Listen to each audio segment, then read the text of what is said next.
It is part of our philosophy that we're not just here to grow food, we're here to grow new farmers and new farms. Farming is such a big gamble anymore. I would say you have to say be brought up in a family that did farming to be able to hopefully provide a living for your family. I mean, I got my hands dirty because it felt good, and I started growing things because it just made so much sense. And I mean, in every sense of that word, I mean, it felt good. It's the flavor of the products that grew from my own hands tasted wonderful. I had a better understanding of what it took to maintain myself, to be more self-reliant.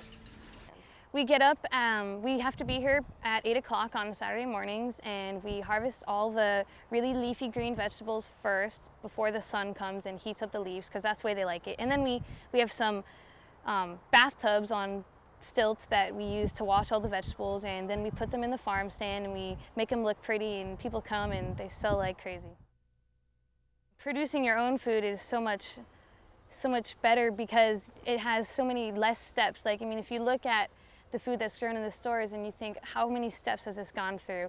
How many people were shipped across the country to grow this food, to use like machinery that was shipped across the country, that had to use fuel that was shipped across the world. I mean, there's like tons and tons and tons of different resources that are being used unnecessarily to grow food, and when people could be growing it in their own backyard or in their own community, and they could be sharing the wonderful knowledge and the friendships that are built around gardening and growing your own food.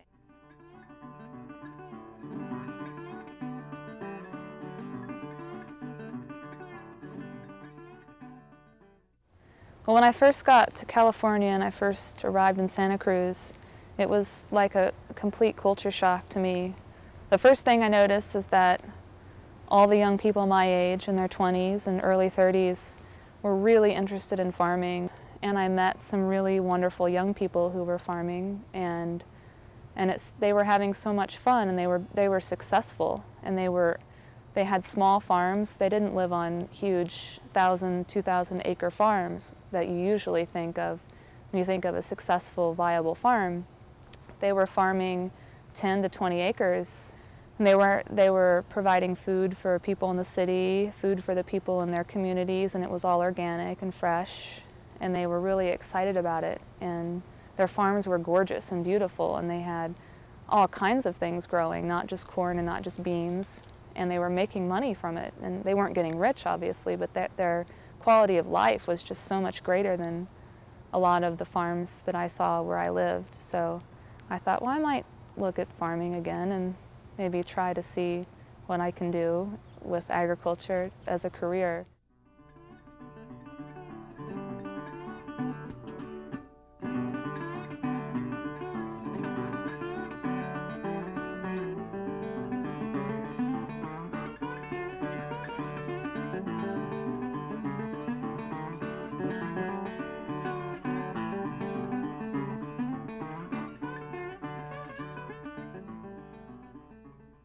Direct marketing through farmers markets, that's one way farmers are making more money and developing relationships in the community. Another way is through community-supported agriculture, CSAs, where people in the community buy a share of the farm at the beginning of the season. So they sort of assume the risk with the farmer.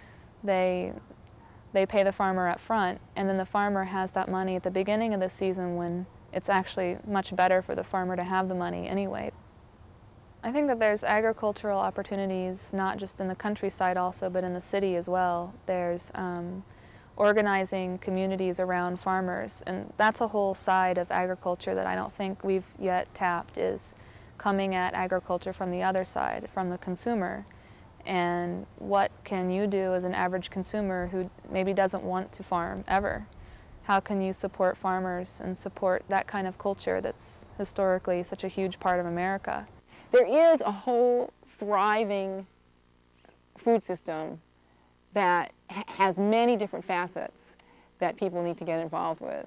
It's not just farming.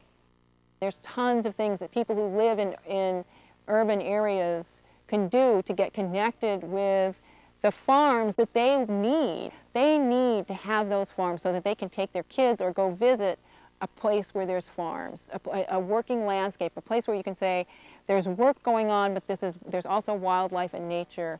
This is a working landscape. We want to have it within driving distance of our city.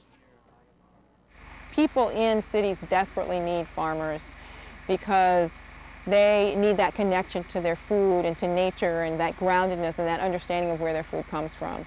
But we need them as well. In this country, there used to be many, many farmers. Now it's only 2% of the country is farmers. There's fewer and fewer farmers, and the farm population is aging. And so we need new farmers if we want to see that those farm opportunities available in the future for young people. If we don't learn this, who's going to teach us? I mean, if we are the future, if we're the ones who have to take control and say, this is how I want my world to run, this is how I want my earth to look, I want to be able to have trees, and I want to be able to breathe, and I want to have water that's clean and fresh, and I want to be able to eat healthy food. Food is for all of us, and we all need it. We all have a right to have access to it. But that's going to take education and showing people the possibilities. There's so many possibilities.